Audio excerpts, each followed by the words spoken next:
అందరు కూడా తీయండి. లూకాసు వార్త 24వ అధ్యాయము 44వ వచనాన్ని చదువుకుందాము. అంతటా ఆయన మోషే ధర్మశాస్త్రములోను ప్రవక్తల గ్రంథములలోను కీర్తనల్లోను నన్ను గూర్చి వ్రాయబడినవన్నీ నెరవేరవలెనని నేను మీ యొద్ద ఉండినప్పుడు మీతో చెప్పిన మాటలు నెరవేరినవని వారితో చెప్పెను. అప్పుడు వారు లేఖనములు గ్రహించున్నట్లుగా ఆయన వారి మనస్సును తెరచి, ఆమేన్, హల్లెలూయా. దేవుని పిల్లలారా గమనించండి, చదువుకున్న వచన భాగాన్ని జాగ్రత్తగా పరిశోధించండి. యేసయ్య పలికిన, తన నోరార పలికిన మాటను గుర్తు చేసుకోనండి. అంతటా ఆయన మోషే ధర్మశాస్త్రములోను అన్నాడు,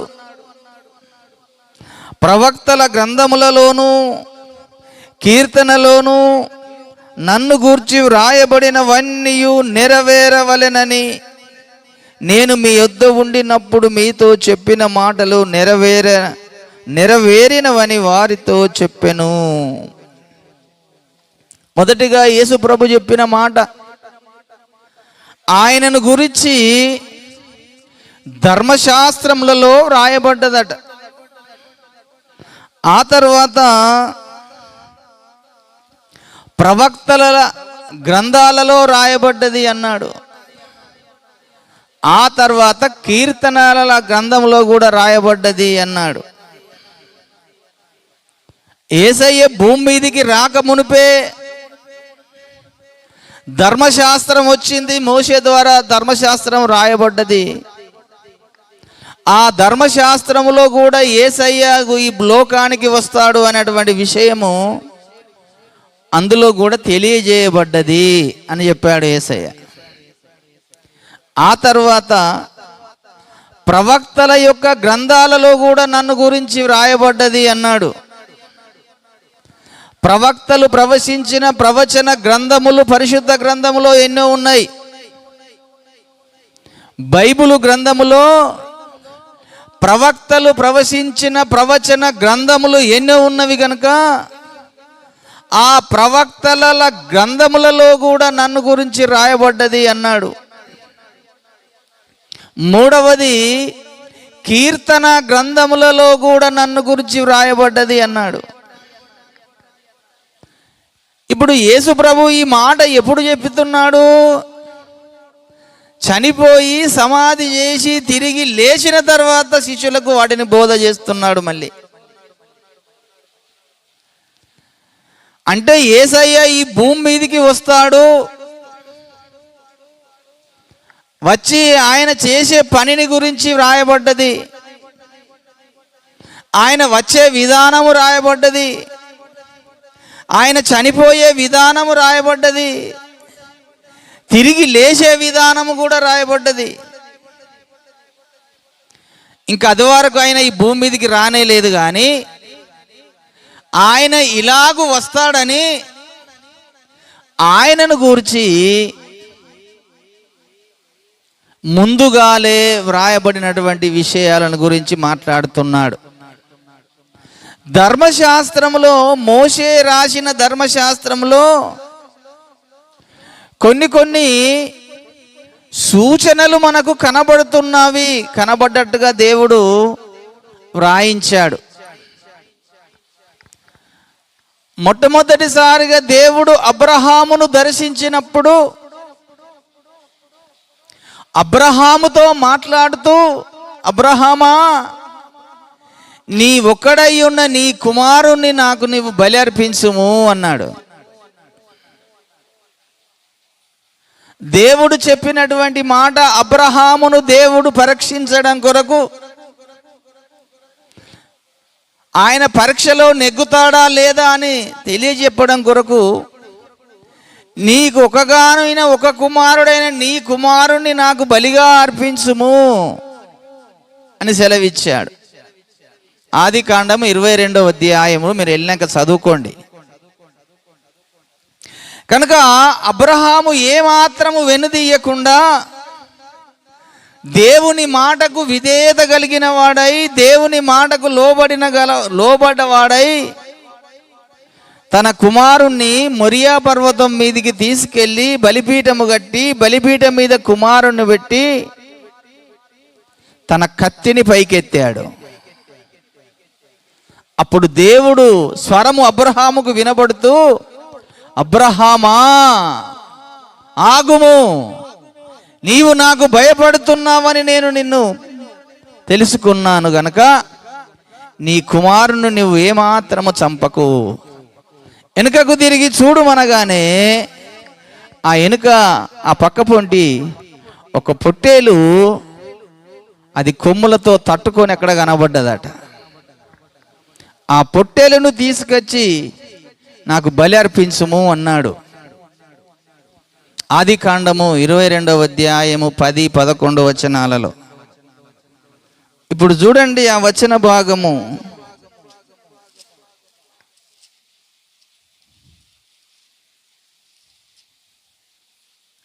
ఆదికాండము 22వ అధ్యాయము 10-11 వచనాన్ని చదువుతున్నా. అప్పుడు అబ్రహాము తన కుమారుని వధించుటకు తన చెయ్యి చాపి కత్తి పట్టుకొనగా యెహోవా దూత పరలోకములో నుండి అబ్రహామా అబ్రహామా అని అతన్ని పిలిచెను. అందుకతడు చిత్తము ప్రభువా అనెను. అప్పుడు ఆయన, ఆ చిన్నవాని మీద చెయ్యి వేయకుము, అతనినేమియూ చేయకుము, నీకు ఒక్కడయ్యున్న నీ కుమారుని నాకు వెనుతీయ లేదను గనక నీవు దేవునికి భయపడువాడవని ఇందువలన నాకు కనబడుచున్నదనెను. అప్పుడు అబ్రహాము కన్నులెత్తి చూడగా పొదలో కొమ్ములు గల తగులుకొని ఉన్న ఒక పొట్టేలు వెనుక తట్టున కనబడెను. అబ్రహాము వెళ్ళి ఆ పొట్టేలును పట్టుకొని తన కుమారునికి మారుగా పెట్టి దహన బలిగా అర్పించెను. దేవునికి స్తోత్రం కలుగునుగాక. ఇక్కడ మనకు ఆరంభమవుతుంది ఛాయారూపముగా ఒక పొట్టేలును బలిగా అర్పించడముకు. మన మూల పితరుడైన అబ్రహాము ఏ విధంగా తన సొంత కుమారుణ్ణి బలి అర్పించడానికి అంగీకరించినట్టుగా ఆ పరలోకపు తండ్రి అయిన దేవుడు కూడా తన కుమారుణ్ణి బలి చేయడానికి ఇష్టపడ్డాడు. దేవునికి స్తోత్రం కలుగునుగాక. ఏమి బలి అర్పించాలి అంటే ఇక్కడ మనకు ఒక సాదృశ్య రూపకముగా ధర్మశాస్త్రములో యేసయ్యను గూర్చినటువంటి విధానము ఇక్కడ మనకు కనబడుతుంది ధర్మశాస్త్రంలో. అంతేకాకుండా నిర్గమాకాండములో కూడా 12వ అధ్యాయము 11వ వచనాన్ని చదువుదాము. నిర్గమాకాండము 12వ అధ్యాయము 11వ వచనములో మరి ఒక మాట మనకు కనబడుతుంది. మీరు దానిని తినవలసిన విధమేదనగా మీ నడుములు కట్టుకొని మీ చెప్పులు తొడుక్కొని మీ కర్రలు చేత పట్టుకొని త్వరపడుచు దాన్ని తినవలెను, అది యెహోవాకు పస్కా బలి పశువు అన్నాడు. దేవునికి స్తోత్రం కలుగునుగాక. ఇశ్రాయేలీలందరూ ఐగుప్తులో 400 సంవత్సరాలు వారు ఫరో రాజు కింద దాస్యముగా బానిసలుగా ఉన్నప్పుడు వారిని విడిపించడం కొరకు దేవుడు ఒక పద్ధతిని పెట్టాడు. మోషేకు చెప్పాడు, మోషే ఈరోజు మీరు పస్కా బలి పశువును వధించండి, దాని రక్తమును తీసుకొనండి, మీ ఇంటి ద్వారబంధకములకు పూచుకొనండి, ఆ రక్తమును చూసి సంహార దూత ఖడ్గము నుంచి మీరు తప్పించబడతారు.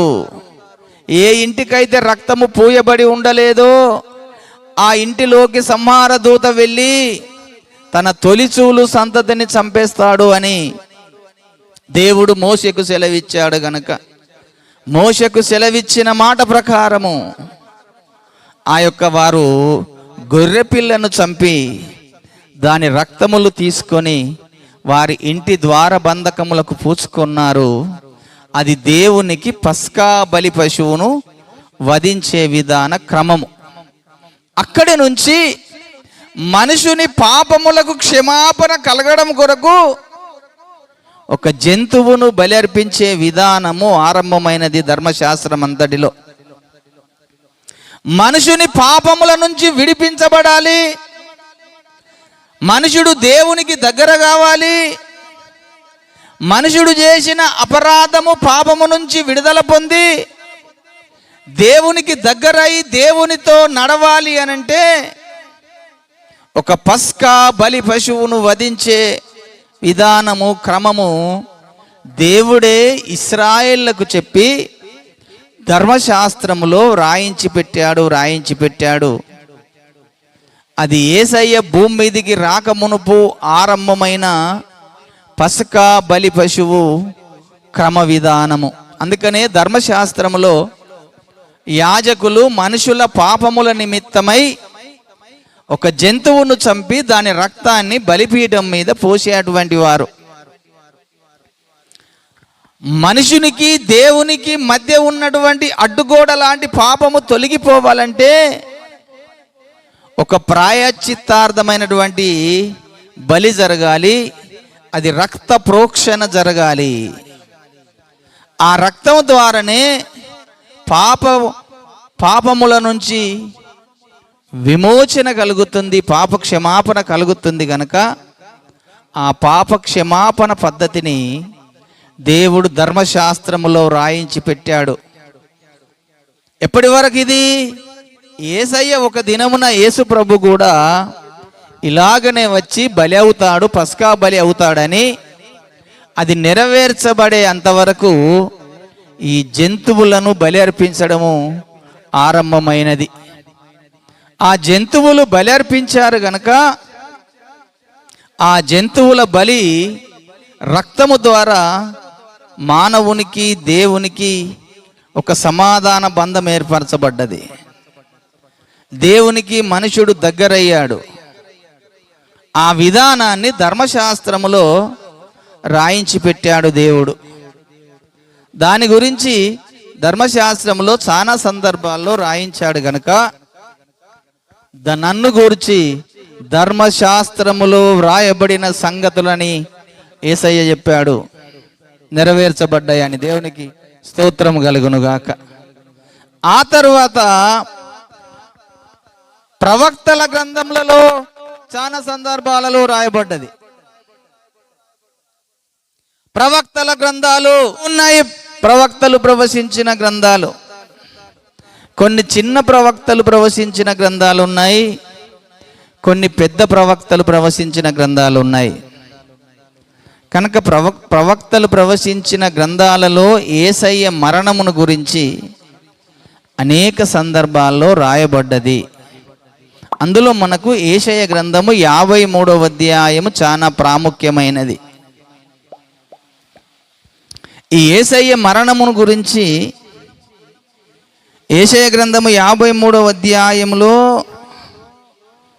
చాలా అద్భుతంగా దేవుడు ఆయన మరణము గురించి, ఆయన పడుతున్న బాధను గురించి, వేదనను గురించి ప్రవక్త అయిన యేషయ్యకు తెలియజేశాడు. గనుక ఆ యేషయ్య ప్రవచించిన ప్రవచనము ఈ యేషయ గ్రంథము 53వ అధ్యాయంలో మనకు స్పష్టముగా కనబడుచున్నది.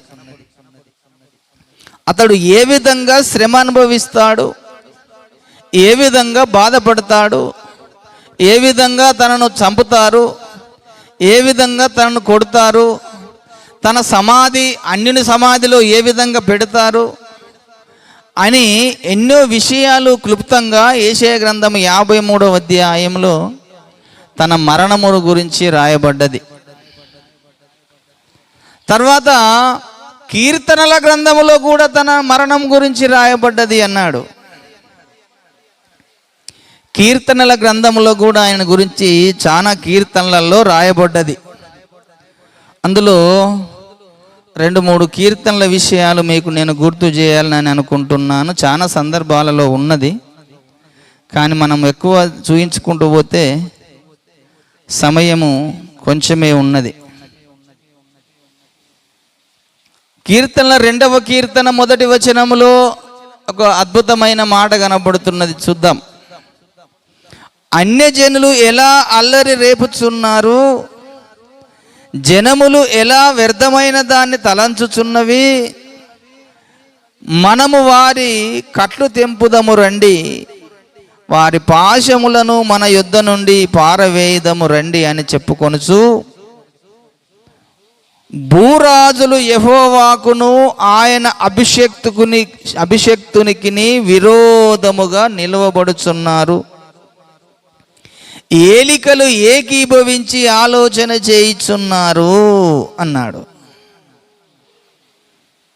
చూశారండి, ఏలికలు ఏకీభవించి ఆలోచన చేయిచున్నారు. భూరాజులు యెహోవాకు ఆయన అభిషేక్తునికి విరోధముగా నిలబడి ఉన్నారు అనంటే, యేసయ్యని అప్పగించే సమయానికి శాస్త్రుల గుంపు, పరిసయ్యుల గుంపు ఆయన సిలువ వేయుడని కేకలు వేశాయి. చూశారు, యేసయ్య చెప్పాడు. అది ఇక్కడ రాయబడ్డటువంటి ప్రవచనము. అభిషేక్తుడు అనేటువంటి మాట క్రీస్తు అనే మాటకు జవాబు దొరుకుతుంది. యేసు అనే మాటకు అర్థం ఏంటంటే రక్షకుడని, క్రీస్తు అనే మాటకు అభిషేక్తుడని అర్థం. కనుక అభిషేక్తునికి విరోధముగా లేస్తున్నారట యేసయ్యకు. ఏలికలు ఏకీభవించి ఉన్నారు, వారి ఆలోచన అంతా కూడా వీడిని చంపుదామని ఏకీభవించి ఉన్నారు. ఆయన ఏ విధంగా ఇంకా హింసలు పడతారో కీర్తనల గ్రంథం 16వ కీర్తన చూడండి ఒక్కసారి. 16వ కీర్తనలో కూడా ఆయనను గురించి ముందుగానే రాశాడు భక్తుడు.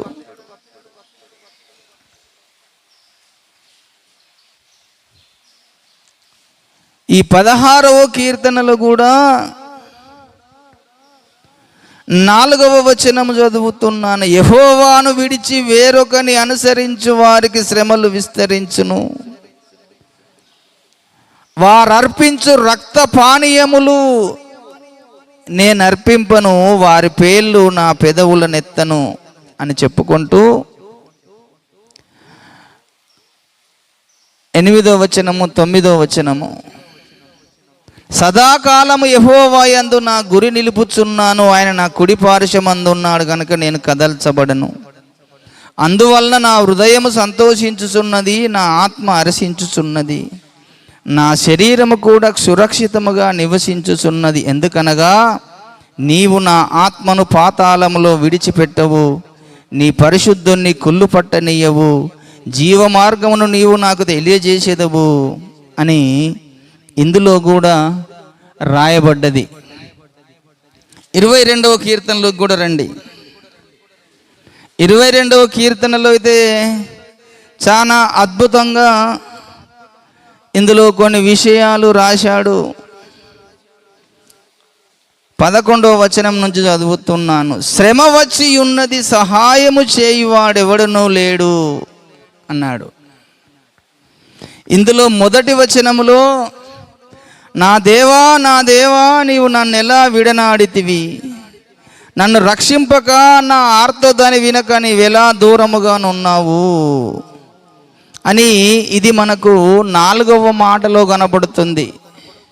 నా తండ్రి నా చెయ్యి ఎందుకు విడనాడితివి అనేటువంటి మాట ఇక్కడ వ్రాయబడ్డదాన్ని అక్కడ యేసయ్య పలికాడు. కనుక ఈ 11వ వచనములో శ్రమ వచ్చి ఉన్నది, సహాయము చేయువాడు ఎవడునూ లేడు, నాకు దూరముగా నుండకుము, వృషభములు అనేకములు నన్ను చుట్టుకొని ఉన్నవి, బాషాను దేశపు బలమైన వృషభములు నన్ను ఆవరించి ఉన్నవి, చీల్చుచును గర్జించుచునుండు సింహముల వలె వారు నోళ్ళు తెరిచి ఉన్నారు, నేను నీళ్ల వలె పారబోయబడి ఉన్నాను, నా ఎముకలన్నీ స్థానము తప్పి ఉన్నవి, నా హృదయము నా అంతరంగమందు మైనము వలె కరిగి ఉన్నది, నా బలము ఎండిపోయి చిల్ల పెంకు వలె ఆయను, నా నాలుక నా దవడను అంటుకొని ఉన్నది, నీవు నన్ను ప్రేతల భూమిలో పడవేసి ఉన్నావు, కుక్కలు నన్ను చుట్టుకొని ఉన్నవి, దుర్మార్గుల గుంపు కూడి నన్ను ఆవరించి ఉన్నారు. వారు నా చేతులను నా పాదములను పొడిచి ఉన్నారు. నా ఎముకలన్నీ నేను లెక్కింపగలను. వారు నిదానించుచు నన్ను తేరిచూచుచున్నారు. నా వస్త్రములు వారు పంచుకొనుచున్నారు. నా అంగి కొరకు చీట్లు వేయుచున్నారు. యెహోవా, దూరముగా ఉండకుము అని ఈ కీర్తన భాగం అంతా కూడా యేసయ్య యొక్క మరణ స్తంభములో ఏమి జరుగుతుందో క్లుప్తంగా రాశాడు. యేసయ్య అంగి కొరకు వాళ్ళు చీట్లు వేసుకున్నారు. యేసయ్య చేతులకు, కాళ్ళకు, పాదములకు మేకులు కొట్టబడ్డాయి. ఆయన నోరు దవడ ఎండిపోయిందట. ఆయన సింహములు, కుక్కలు వచ్చిన చుట్టుముట్టి ఉన్నవి. వృషభములు అనగా సాతాను సమాజపు వారు, శాస్త్రులు, పరిసయ్యులు, అక్కడ ఉన్న రాజులు, అధిపతులు అందరూ కలిసి ఆయన చుట్టుముట్టి ఆయనకు అల్లరి రేపుతూ వీడిని సిలువ వేయండి, సిలువ వేయండి అంటూ ఎన్నో కేకలు వేశారు. ఆయన దాహానికి ఆయన నోరంతా ఎండిపోయిందట. అంటే ఇవన్నీ ఎందుకు రాయబడ్డాయి ముందుగాలనంటే ఆయన ఈ విధముగా వచ్చి మరణిస్తాడు అని ఆయా కాలాలలో ఆయా విధములుగా ప్రవక్తలకు బయలుపరచబడ్డ విషయాలు అవన్నీ దేవుడు ముందుగానే చెప్పాడండి. ఇలా వచ్చి ఆయన చనిపోతాడు, ఇలా ఆయనకు కాళ్ళకు, మేకులు కొట్టబడతాయి, ఆయన నోరు ఎండిపోతుంది, ఆయన వస్త్రము కొరకు అంగీలు చీట్లు వేసుకుంటారని. ఈ భూలోకములో ఏ మనుషుని అంగి కొరకు చీట్లు వేసుకోలేదు, కానీ యేసయ్య అంగి కొరకు మాత్రం వాళ్ళు చీట్లు వేసుకున్నారంటే అది ఎంత ఖరీదైన వస్త్రమో చూడండి. కనుక ఈ ప్రవచనములన్నీ నెరవేర్చడం కొరకే యేసయ్య ఈ లోకానికి వచ్చాడు. ఒకటేమో ప్రవచనములు నెరవేర్చడం కొరకు ఈ లోకానికి వచ్చాడు. మొదటి సందర్భం గుర్తుంచుకోనండి. రెండవ విషయం ఏంటిదంటే దేవునికి దూరమైపోయిన మనుషుల్ని తిరిగి మళ్ళీ దేవునిలోకి చేర్చుకోవాలని, ఇక ఎన్నటికి మనుషునికి పాపముల కొరకు ఒక జంతువు బలిగా అర్పించకూడదని ఆయన దేవునికి నరులకు మధ్యవర్తిగా వచ్చాడట. హల్లెలూయా. మొదటి తిమోతి పత్రిక 2వ అధ్యాయం 5వ వచనములో ఇక్కడ ఒక మాట చూడండి రాయబడి ఉన్నది. తిమోతి రాసిన మొదటి పత్రిక 2వ అధ్యాయము 5వ వచనము దేవుడొక్కడే, దేవునికి నరులకును మధ్యవర్తి ఒక్కడే, ఆయన క్రీస్తు యేసను నరుడు. ఆయన అందరి కొరకు విమోచన క్రయధనముగా తన్ను తాను సమర్పించుకొనెను. దీన్ని గూర్చిన సాక్ష్యము యుక్త కాలముల యందు ఇయ్యబడును. దేవునికి స్తోత్రము కలుగునుగాక. దీనిని గురించిన సాక్ష్యము యుక్త కాలముల యందు ఇయ్యబడి ఉన్నదట. మధ్యవర్తిగా వచ్చాడట దేవునికి మానవులకు యేసు ప్రభు. ఎందుకొరకు మధ్యవర్తిగా వచ్చాడంటే మనుషుడు పాపముల చేత, అపరాధముల చేత చచ్చిపోయిన వాడుగా ఉన్నాడు దేవుని దృష్టిలో. ఎఫెసీ పత్రిక 2వ అధ్యాయం 1వ వచనములో చూడండి. ఎఫెసీ పత్రిక 2వ అధ్యాయం 1వ వచనం చదువుతున్నాను. మీ అపరాధముల చేతను పాపముల చేతను మీరు సచ్చిన వారై ఉండగా ఆయన మిమ్మును క్రీస్తుతో కూడా బ్రతికించెను. అంటే మనం పాపముల చేత, అపరాధముల చేత చచ్చిపోయిన మనుషుణ్ణి తిరిగి బ్రతికించడం కొరకు యేసయ్య ఈ లోకానికి వచ్చాడు. మనుషుడు పాపముల చేత, అపరాధముల చేత చచ్చిపోయిన వాడుగా ఉన్నాడట. ఈ పాపం అనేది లోకములోకి ఎప్పుడు వచ్చింది? ఈ మరణం అనేది ఎప్పుడు వచ్చింది అంటే మొట్టమొదటి మనుషుడైన ఆదాము చేసిన అతిక్రమము, ఆదాము చేసినటువంటి పాపమును బట్టే ఈ లోకములోకి పాపం వచ్చింది, మరణం వచ్చింది. మొదటి మనుషుడినే పాపములో పడేశాడు సాతానుడు.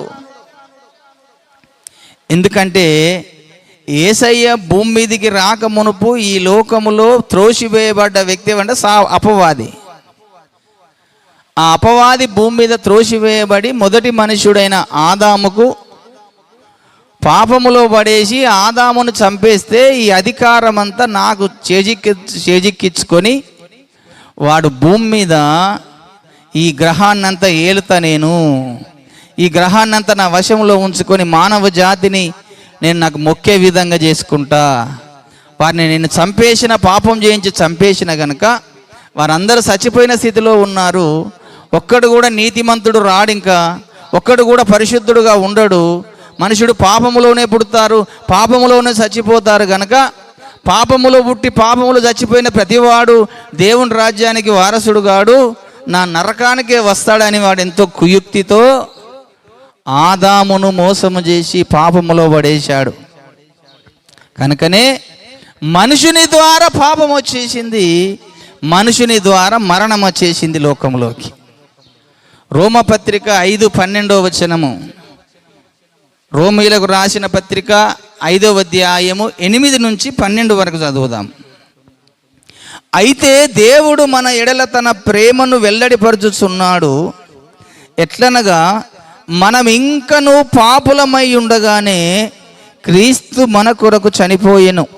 కాబట్టి ఆయన రక్తము వలన ఇప్పుడు నీతిమంతులుగా తీర్చబడి మరింత నిశ్చయముగా ఆయన ద్వారా ఉగ్రత నుండి రక్షింపబడుదుము. ఎలయనగా శత్రువులమై ఉండగా ఆయన కుమారుని మరణము ద్వారా మనము దేవునితో సమాధానపరచబడిన ఎడల సమాధానపరచబడిన వారమై ఆయన జీవించుట చేత మరి నిశ్చయముగా రక్షించబడుదుము. అంతేకాదు మన ప్రభువైన యేసుక్రీస్తు ద్వారా మనము దేవుని యందు అతిశయించబడుచున్నాము. ఆయన ద్వారానే మనము ఇప్పుడు సమాధాన స్థితి పొంది ఉన్నాము. ఇట్లుండగా ఒక మనుషుని ద్వారా పాపము ద్వారా మరణము లోకములో ఎలాగూ ప్రవేశించెనో అలాగుననే మనుషులందరూ పాపము చేసినందున మరణము అందరికి సంప్రాప్తి ఆయను అన్నాడు. మనుషులందరూ పాపం చేస్తున్నారట. పాపం వల్ల వచ్చు జీతము మరణము వచ్చేసింది లోకములోకి. ఈ పాపము నుంచి, మరణము నుంచి విడిపించాలి అని అంటే పాపము లేనివాడుగా ఈ లోకానికి రావాలి, మరణము లేనివాడుగా ఈ లోకానికి రావాలి. హల్లెలూయా. మరణము లేనివాడు ఎవరు? పాపము లేనివాడు ఎవరు? ఇప్పుడు ఆలోచన చేయండి. ఈ లోకములోకి వచ్చిన ప్రతి మనుషుడు మరణిస్తూనే ఉన్నాడు. ఇంకా ఈ లోకములోకి పుట్టే ప్రతి మనిషి పాపములోనే పుడుతున్నాడు, పాపములోనే చనిపోతున్నాడు. కనుక పాపము నుంచి విడిపించాలి, మరణము నుంచి విడిపించాలంటే మరణము లేనివాడు ఎవరై ఉంటారో ఆ మరణము లేనివాడు మాత్రమే ఈ లోకానికి రావాలి. పాపము లేనివాడు ఎవరుంటాడో ఆ పాపము లేనివాడే ఈ లోకానికి రావాలి. కనుక అలాగూ ఎవరు రాగలుగుతారు, ఎవరు ఉండగలుగుతారు? ఈ లోకములో పాపము లేనివాడంటూ ఎవడు కూడా లేడు, ఒక్కడు కూడా లేడు అన్నాడు. అందుకనే మరణము జయించిన వాడు ఎవరూ లేరు. మరణము లేనివాడంటూ ఒక వ్యక్తి రావాలట. దానికి లేఖనాలలో 2 విషయాలు మనకు కనబడుతుంది. దేవునికి స్తోత్రం కలుగునుగాక. మరణము లేని వాని గురించి లేఖనం ఏమి చెప్పుతుందంటే, 1 తిమోతి పత్రిక 6వ అధ్యాయము 15వ వచనం 16వ వచనం చూస్తే, శ్రీమంతుడును అద్వితీయుడునగు సర్వాధిపతి యుక్త కాలములయందు ఆ ప్రత్యక్షతను కనపరుచును. ఆ సర్వాధిపతి రాజులకు రాజును ప్రభువులకు ప్రభువునై ఉన్నాడు. సమీపింపరాని తేజస్సులో ఆయన మాత్రమే వసించుచు అమరత్వము గలవాడై ఉన్నాడు. దేవునికి స్తోత్రం కలుగునుగాక. ఈయన ఎవరాట? అమరత్వము గలవాడు అంటే మరణము లేనివాడు అని అర్థం. సమీపింపరాని తేజస్సులో ఆయన మాత్రమే వసించుచు మరణము లేనివాడుగా ఒకే ఒక వ్యక్తి ఉన్నాడు, ఆయనే దేవుడు. దేవునికి స్తోత్రం కలుగునుగాక. ఇదే తిమోతి పత్రిక 1వ అధ్యాయం 17వ వచనములో మరి ఒక మాట కనబడుతుంది. సకల యుగములలో రాజయ్యుండి అక్షయుడును అదృశ్యుడునగు అద్వితీయ దేవునికి ఘనతయు మహిమయు యుగ యుగములు కలుగునుగాక. ఆమేన్. ఈయనెవరట? అక్షయుడు అంటే నిరంతరము జీవించేవాడు. అమరత్యము గలవాడు అంటే మరణము లేనివాడు దేవుడు ఒక్కడే. మరి ఆ దేవాది దేవుడు మరణము లేనివాడే ఈ లోకానికి రావాలి. ఆ తర్వాత అక్షయుడుగా ఉండే వ్యక్తి నిరంతరము జీవించువాడే ఈ లోకంలోకి రావాలి. ఆయన వస్తేనే పాపము నుంచి మరణము నుంచి విడుదల కలుగుతుంది. కనుక యేసు ప్రభువుని చాలా మంది రకరకాలుగా అభిప్రాయాలు కలిగి ఉన్నారు లోకంలో. సాతానుడు వాళ్ళకి అలా కలిగింపజేశాడు. కానీ యేసయ్యకు వంశావళి లేదు, తల్లి లేదు, తండ్రి లేడు, తనకు ఆది లేదు, అంతము లేదు, గోత్రము లేనివాడట. ఎబ్రీ పత్రిక తీయండి. ఇప్పుడు ఒక్కసారి మీకు విషయాన్ని గుర్తు చేస్తాను. ఎబ్రీ పత్రిక 7వ అధ్యాయంలో రాజులను సంహారము చేసి తిరిగి వచ్చుచున్న అబ్రహామును ఎవడు కలుసుకొని అతనిని ఆశీర్వదించెను? ఎవనికి అబ్రహాము అన్నింటిలో 10వ వంతు ఇచ్చెను? ఆ షాలేము రాజును మహోన్నతుడగు దేవుని యాజకుడైన మెల్కీసెదెకు నిరంతరము యాజకుడుగా ఉన్నాడు. అతని పేరుకు మొదట నీతికి రాజనియు తరువాత సమాధానపు రాజనియు అర్థమిచ్చునట్టి షాలేము రాజనియు అర్థము. అతడు తండ్రి లేనివాడును, తల్లి లేనివాడును, వంశావళి లేనివాడును, జీవిత కాలమునకు ఆది అయినను జీవమునకు అంతమైనను లేనివాడయ్యుండి దేవుని కుమారుని పోలి ఉన్నాడు. దేవునికి స్తోత్రం కలుగునుగాక. అతని జీవిత కాలమునకు ఆదియు లేదు, ఆయన జీవమునకు అంతము లేదు. అంటే మరణము లేనివాడు అని అర్థం. తల్లి లేనివాడు, తండ్రి లేనివాడు, వంశావళి లేనివాడు, తన జీవితమునకు ఆది లేనివాడు, జీవమునకు అంతము లేనివాడు అయ్యుండి మెల్కీసెదెకుగా షాలేము రాజుగా అతడు ప్రత్యక్షపరచబడ్డాడు. ఈ షాలేము రాజు ఈ మెల్కీసెదెకు నిరంతరము యాజకుడుగా ఉన్నాడట. దేవునికి స్తోత్రం కలుగునుగాక. ఈయనకు నిరంతరము యాజకుడుగా ఉన్నాడు. నిరంతరము ఇతడు తల్లి లేనివాడుగా ఉన్నాడు, తండ్రి లేనివాడుగా ఉన్నాడు, వంశావళి లేనివాడుగా ఉన్నాడు, జీవిత కాలమునకు ఆదిమైనను అంతమైనను లేనివాడై ఉండి ఉన్నాడట. అంటే ఇలాంటి వ్యక్తి ఈ లోకానికి రావాలి, అలాంటి వ్యక్తి ఈ లోకానికి వచ్చి చనిపోవాలి, మరణము లేనివాడుగా వచ్చి మరణాన్ని జయించాలి, పాపము లేనివాడుగా వచ్చి మృత్యువును జయించాలి. రావడం కొరకే, మరణమును జయించడం కొరకే ఆయన ఈ లోకానికి రావలసి వచ్చింది. ఆయన ఒక్కడే ఈ లోకములో మరణమును జయించిన వాడు. ఆయన ఒక్కడే పాపము లేనివాడుగా ఈ లోకానికి వచ్చాడు. ఆయన పాపము లేనివాడుగా వచ్చి, పాపరహితుడుగా వచ్చి, మరణము లేని మరణాన్ని జయించిన వాడు ఆయన ఒక్కడే. ఆయన రాకపోతే మానవ జాతికి పాపము నుంచి, మరణము నుంచి విడుదల దొరికేది కాదు. కనుక ఆయన చేసిన శిలువ త్యాగము, మరణ త్యాగము చాలా ఎంతో గొప్పగా ఆయన మరణాన్ని అనుభవించాడు. ఆయన మరణము ద్వారా మరణము గలవానికి, పాపము గలవాన్ని నశింపజేయడానికి వచ్చాడట. దేవునికి స్తోత్రం కలుగునుగాక.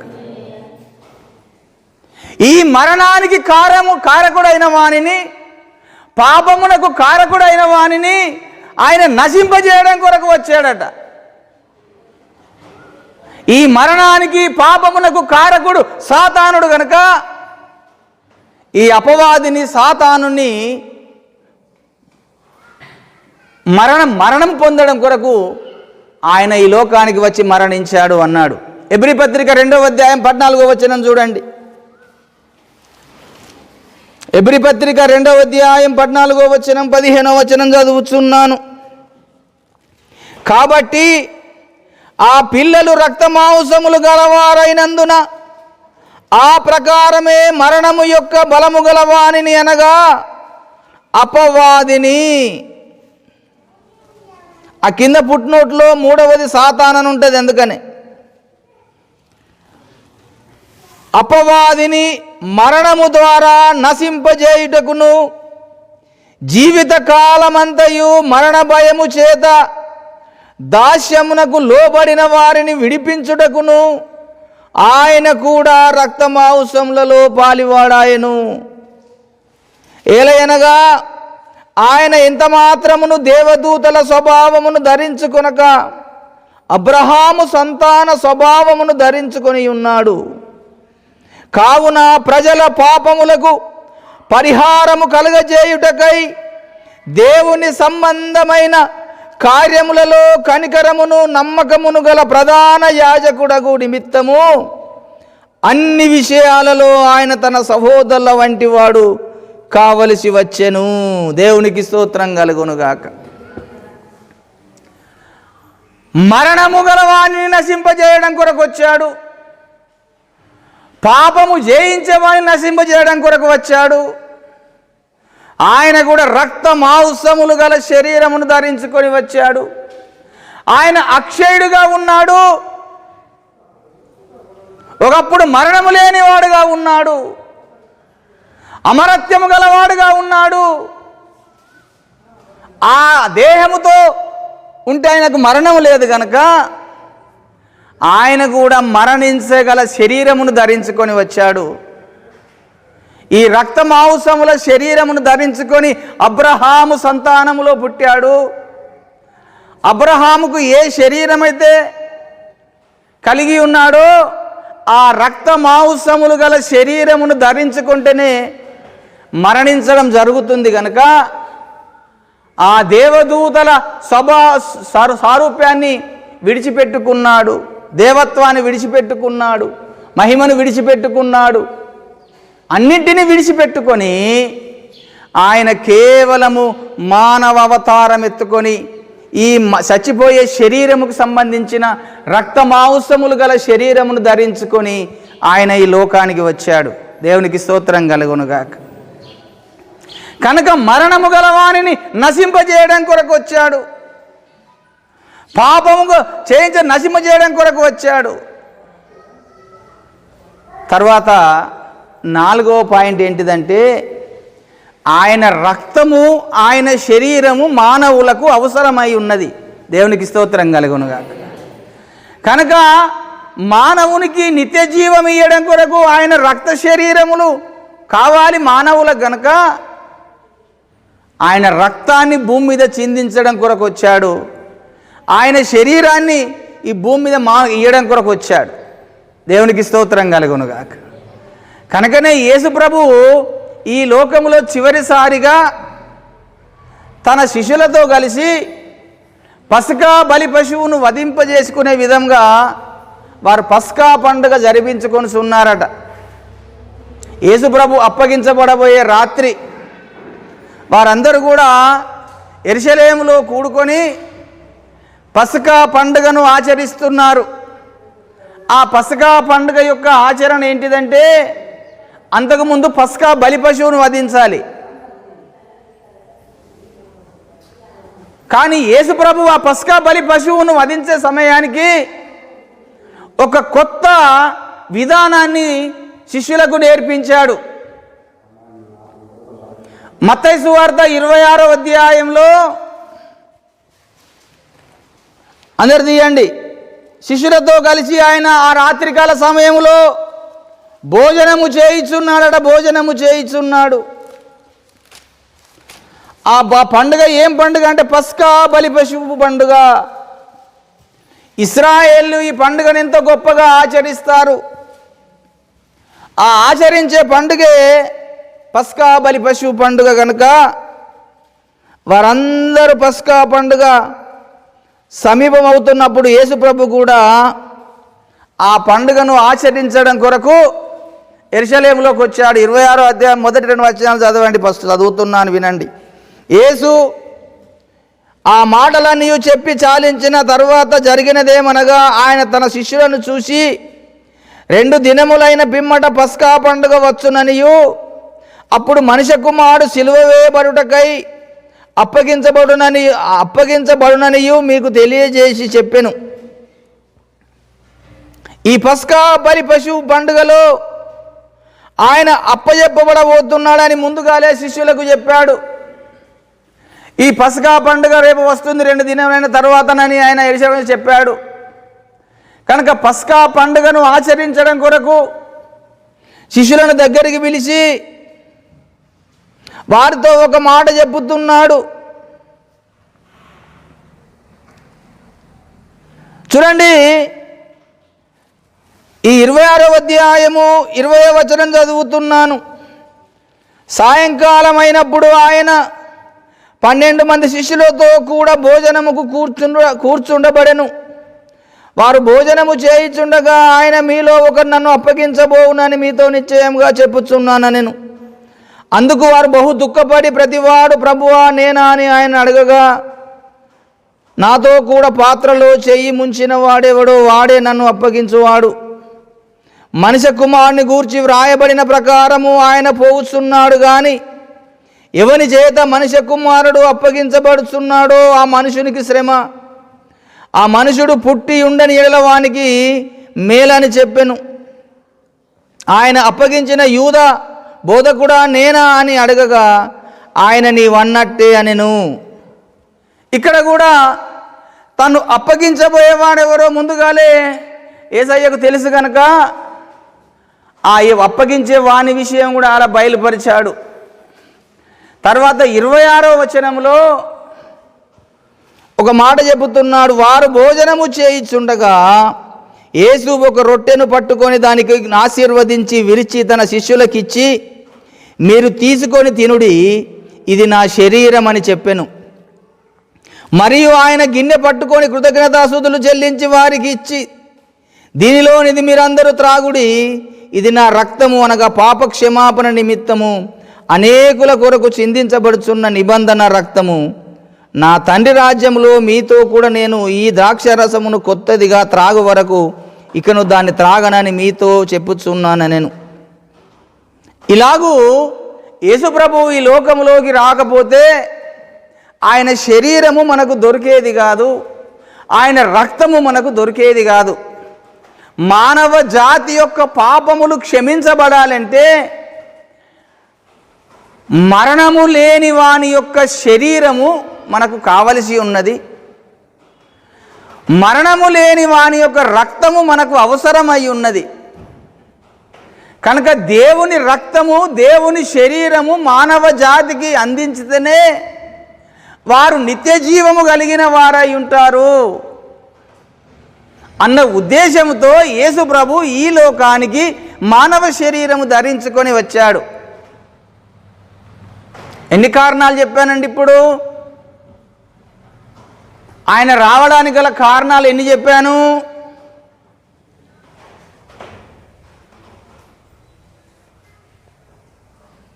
కదండి. ఒకటేమో ధర్మశాస్త్రములోను ప్రవక్తల గ్రంథాలలోనూ తన్ను గురించిన మాటలు నెరవేర్చబడాలని వచ్చాడన్నాడు, మొదటిది. రెండవది, సాతానుడు మనుషులని పాపము చేయించి మరణము తీసుకొచ్చి పెట్టాడు కనుక పాపము నుండి మరణము నుంచి విడిపించగలడం కొరకు వచ్చాడని చెప్పాను. మూడవదేమో అది విడిపించాలంటే పాపరహితుడుగా ఒక వ్యక్తి రావాలని పాపరహితుని గురించి చెప్పాను. నాలుగవదేమో మరణము గలవానిని నశింపజేయుటకు, సాతాను నశింపజేయుటకు ఆయన కూడా రక్తమాంసంలో శరీరం ధరించుకొని వచ్చానని చెప్పాను. ఐదవది మానవ జాతికి యేసయ్య రక్తము శరీరము అవసరమై ఉన్నది కనుక ఆ రక్తము ఆ శరీరము భుజించిన వారికే దేవుని రాజ్యములో స్థానం కలుగుతుంది అని దేవుడు గుర్తెరిగి ఆయనని ఈ లోకానికి మానవ శరీరముగా పంపించాడు తండ్రి అయిన దేవుడు. దేవునికి స్తోత్రం కలుగునుగాక. అతన్ని నలగొట్టుటకు తండ్రికి ఇష్టమైనది అన్నాడు. అందుకనే యేసయ్య నాకు తండ్రికే ఇష్టమైపోయిందట. నా కుమారుడా నీ వెళ్ళి ఇన్ని రకాల పనులు భూమి మీద జరిగించుము,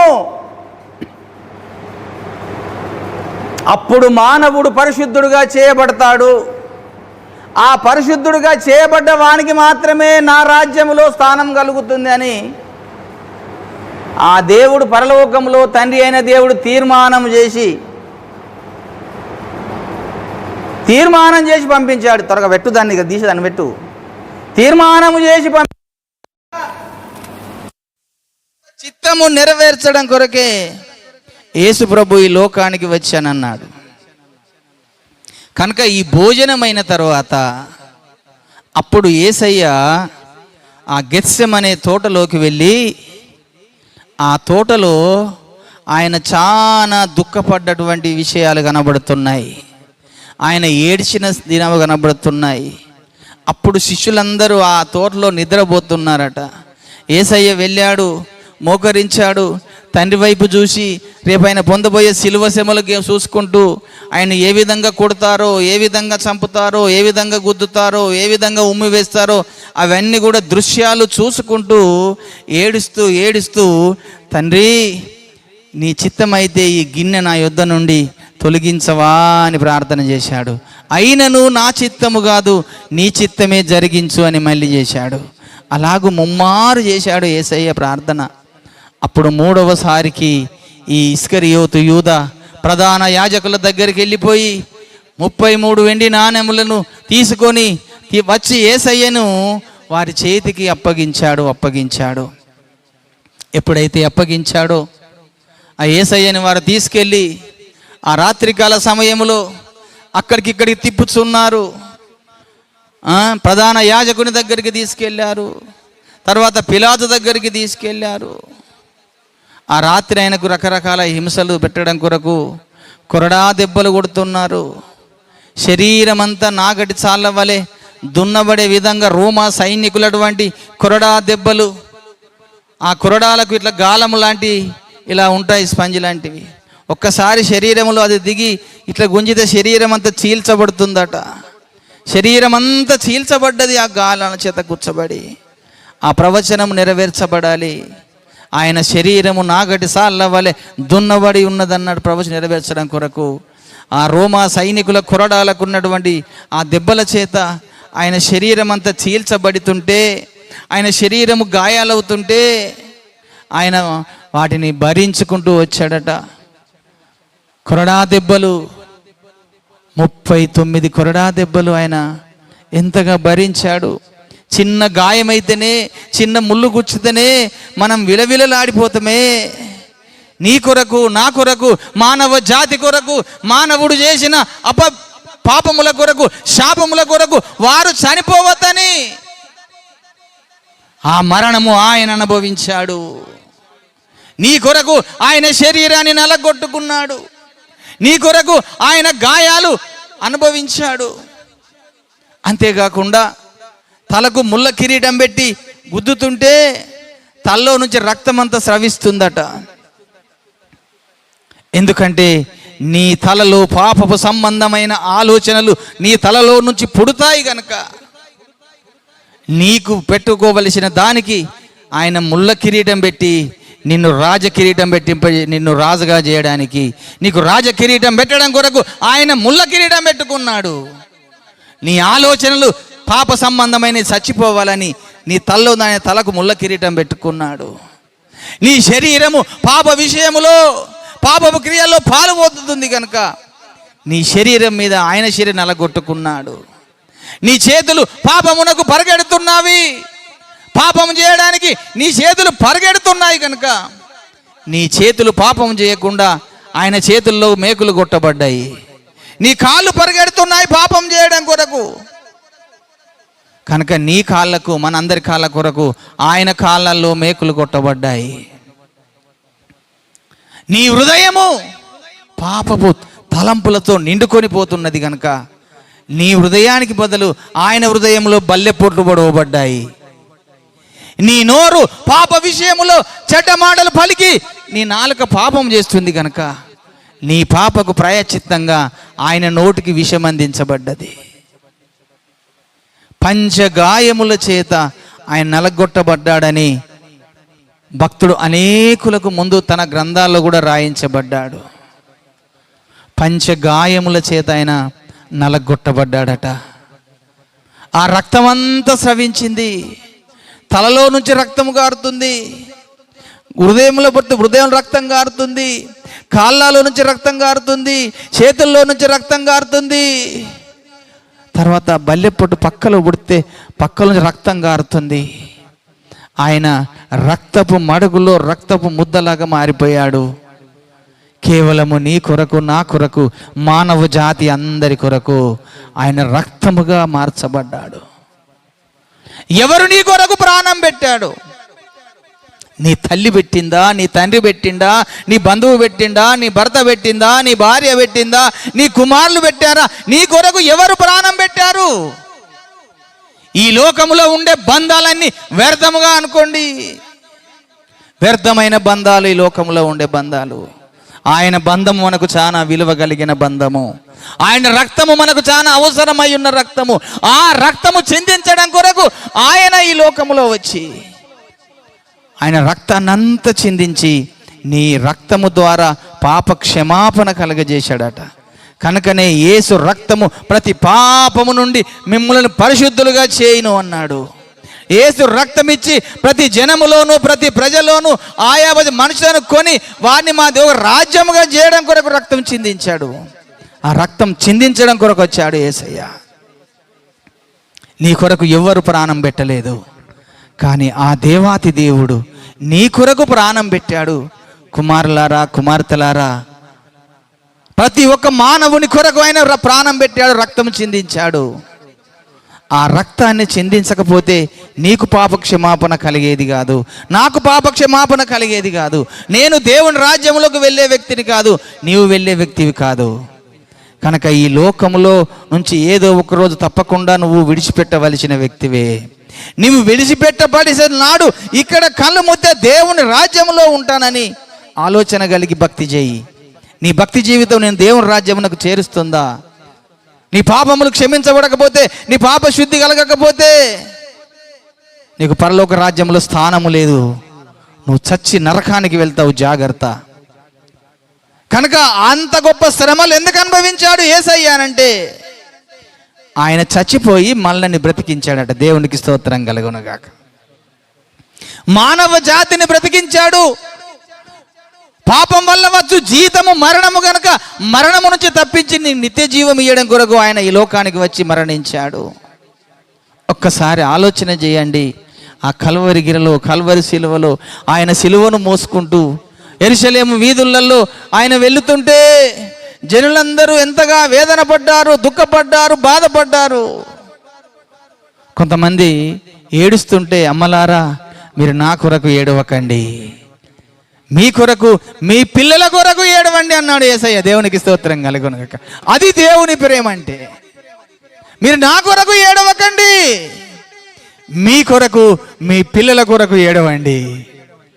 మీ పిల్లలకు రక్షణ కొరకు ఏడవండి, మీ పిల్లలు దేవుని రాజ్యం కొరకు ఏడవండి అని ఆరికి సువార్త, చివరిసారిగా సువార్త ప్రకటించాడు యేసు ప్రభు ఆ సిలువను మోసుకుంటూ కూడా. యేసయ్య ప్రేమ కలిగిన దేవుడు, దయగలిగిన దేవుడు. ఆయన వచ్చిన కారణములు ఇవన్నీ ఉన్నాయి. ఆయన తీసుకెళ్ళి గవర్నర్ దగ్గరికి తీసుకెళ్లారు, పిలాతు దగ్గరికి తీసుకెళ్లారు, హేరోదు దగ్గరికి తీసుకెళ్లారు. చివరిసారిగా తీర్పు తీర్చేటప్పుడు ఆ పిలాతు అడుగుతున్నాడు, అసలు నువ్వు నిజంగా రాజువేనా అడిగాడు. అవును, నేను రాజునే, నీవన్నట్టే. నీ రాజ్యం ఎక్కడంటే ఆయన చెప్పాడు, నా రాజ్యము ఈ లోక సంబంధమైన రాజ్యము కాదు. మరి నువ్వు ఎందుకు వచ్చావు? నేను సత్యమును గూర్చి సాక్ష్యం ఇచ్చుటకే వచ్చి తిని, అందు నిమిత్తమే ఈ లోకములో పుట్టి తిని అన్నాడు యేసయ్య. దేవునికి స్తోత్రం కలుగును గాక. పిలాతు కూడా సువార్త అందించాడు యేసయ్య చివరి సమయంలో కూడా. నాది లోకము, నా రాజ్యం ఈ లోక సంబంధమైనది కాదు అన్నాడు. యోహాను సువార్త 18వ అధ్యాయము తీయండి, 35, 36 వచనము ఒక్కసారి చూద్దాం. యోహాను సువార్త 18వ అధ్యాయం 35, 36 వచనములో ఆయన చెబుతున్న మాట, అందుకు పిలాతు, నేను యూదుడు, నీవు యూదుడవా? ఏమి, నీ స్వజనులను ప్రధాన యాజకులు నిన్ను నాకు అప్పగించిరి కదా, నీవేమి చేసితివని అడగగా, యేసు, నా రాజ్యము ఈ లోక సంబంధమైనది కాదు. నా రాజ్యము ఈ లోక సంబంధమైనదైతే నేను యూదులకు అప్పగించబడకుండునట్లు నా సేవకులు పోరాడుదురు గాని నా రాజ్యము ఇహ సంబంధమైనది కాదనెను. అందుకు పిలాతు, నీవు రాజువా అని ఆయన అడగగా, యేసు, నీవన్నట్టు నేను రాజునే, సత్యమును గూర్చి సాక్ష్యమిచ్చుటకు నేను పుట్టి తిని, ఇందు నిమిత్తమే ఈ లోకమునకు వచ్చి తిని, సత్య సంబంధి అయిన ప్రతివాడును నా మాట వినునెను.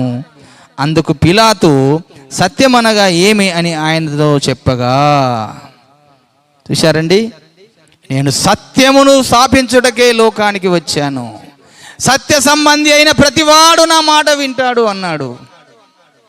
అప్పుడు పిలాతు అంటాడు, ఈయన యందు నాకు ఏ దోషము కనబడడం లేదు, ఇతను నేను విడిచిపెడతాను. యూదుల పండుగ కూడా వచ్చింది కదా, ఒకరిని విడిచిపెట్టుటకు మనకు ఆచార పద్ధతి ఉన్నది కదా అన్నప్పుడు వాళ్ళు అంటున్నారు, ఈయనని కాదు, మాకు ఈయన సిలువ వేయండి, బరబ్బాను విడిచిపెట్టండి అని వాళ్ళు కోరుకున్నారు.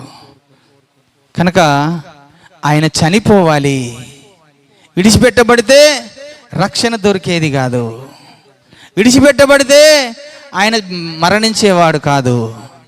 కనుక అక్కడ దేవుడు ఒక అద్భుతమైన మాట మాట్లాడించాడు ఆ పిలాతు చేత. కనుక వాళ్ళు ఇద్దరు ఈ దోషములు నా మీద, నా పిల్ల మీద కూడా అప్పచెప్తాని వరకు అప్పచెప్పాడు.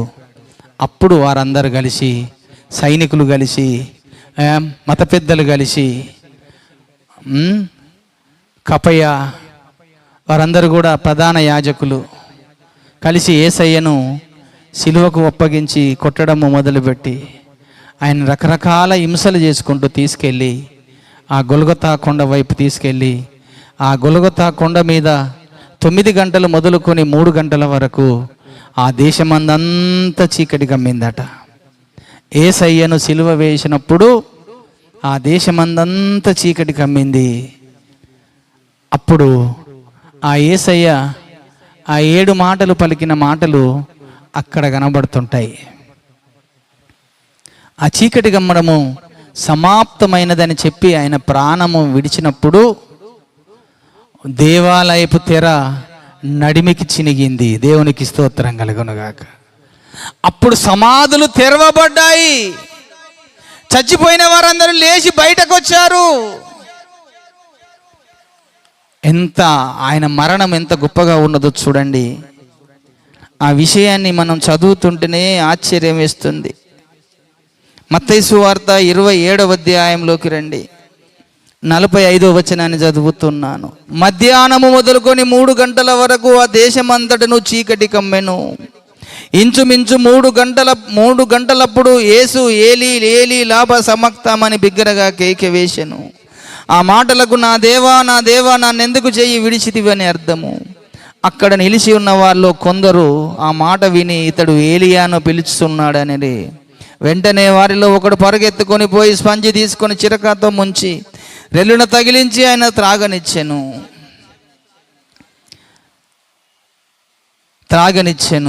తక్కిన వారు ఊరకొండు, ఏలియా అతని రక్షించునేమో చూతమనిరి. యేసు మరలా బిగ్గరగా కేక వేసి ప్రాణము విడిచెను. అప్పుడు దేవాలయపు తెర పై నుండి క్రింది వరకు రెండుగా చినిగెను. భూమి వణికెను, బండలు బద్దలాయెను, సమాధులు తెరవబడెను. నిద్రించిన అనేక మంది పరిశుద్ధుల శరీరములు లేచెను. వారు సమాధులలో నుండి బయటకు వచ్చి ఆయన లేచిన తర్వాత పరిశుద్ధ పట్టణములో ప్రవేశించి అనేకులకు అగుపడిరి. శతాధిపతియు అతనితో కూడా యేసునకు కావలియున్న వారును భూకంపమును కలిగిన కార్యములన్నింటిని చూసి మిక్కిలి భయపడి నిజముగా ఈయన దేవుని కుమారుడని చెప్పుకొనిరి. యేసునకు ఉపచారము చేయు గలిలయ నుండి ఆయన వెంబడించిన అనేక మంది స్త్రీలు అక్కడ దూరం నుండి చూచుచుండిరి. వారిలో మగ్దలేని మరియు యాకోబు, యోసేపు అను వారి తల్లి అయిన మరియయు, జెబెదయ కుమారులకు తల్లి ఉండిరి. దేవునికి స్తోత్రం కలుగునుగాక. ఆయన బిగ్గరగా కేక వేశాడట. అప్పుడు ప్రాణం విడిచాడు. ఆ ప్రాణం విడిచినప్పుడు దేవాలయపు తెర నడిమికి చినిగిపోయినది. అంటే ఇన్ని రోజులు మనుషునికి దేవునికి అడ్డుగా ఉన్న తెర చినిగిపోయి సరాసరి మానవునికి దేవునికి ఒక మార్గము ఏర్పాటు చేయబడ్డది ఆయన మరణము ద్వారా. దేవునికి స్తోత్రం కలుగునుగాక. అంతకాలము చనిపోయి సమాధిలో ఉన్న వారందరూ కూడా బయటకు వచ్చారు. అదంతా ఆకాశం అంతా చీకటిమయం అయిపోయినది. అద్భుతంగా దేవుడు యేసయ్య తన ప్రాణం విడిచినప్పుడు ఒక అద్భుతమైన కార్యం జరిగింది. పెద్ద భూకంపము కలిగింది. ప్రజలందరూ చూసి ఆశ్చర్యపోయి ఈయనే నిజమైన దేవుని కుమారుడు అని అందరూ ఆశ్చర్యకరంగా ఆయన మరణమును గురించి ప్రచురించారు. కనుక దేవుని పిల్లలారా, ఆయన మరణం ఎంత గొప్పదో, ఆయన మరణం ఎంత ఆశ్చర్యకరమో, ఆయన లెక్క ఎందుకు ఆయన మరణించవలసి వచ్చిందంటే మానవుడు మరణము నుంచి విడిపించబడాలని, మానవుడు సజీవుడుగా చేయాలని, మానవునికి నిత్య జీవం ఇవ్వాలని, నిత్య రాజ్యం ఇవ్వాలని ఆయన శరీరం ధరించుకొని లోకానికి రాకపోతే ఆయన రక్త శరీరం మనకు దొరికేది కాదు. అందుకొరకు యేసయ్య లోకానికి వచ్చాడు. కనుక ఈ 5 సత్యాలు మనం తెలుసుకుంటే యేసయ్య మరణము మనకు అర్థమవుతుంది. ఈ 5 సత్యాలు మనం గ్రహిస్తే యేసయ్య మరణానికి ఉన్న విలువేంటిదో మనకు తెలిసిపోతుంది. కానీ ఈ 7 మాటల్లో ఏమి సత్యమో మీరు తెలుసుకోలేవు. కనుక ఈరోజు చాలామంది ఈ 7 మాటలు చెప్పి ముగించి వెళ్ళగొడుతున్నారు. కానీ మనం అలా కాదు. ఆయన మరణమునకున్న విలువేంటిదో మనము తెలుసుకుంటే ఒక సత్యము మనకు తెలుస్తుంది. దాన్ని 10 మందికి మనము చెప్పగలుగుతాము. దేవునికి స్తోత్రం కలుగునుగాక. దాని కొరకు మనం ఇక్కడ కూర్చొని ఉన్నాము. దేవుడు మనకు ఈ మాటలు తెలియజేశాడు. ఈ మాటలను దేవుడు దీవించునుగాక. ఆమేన్. ప్రార్థన చేసుకుందాం.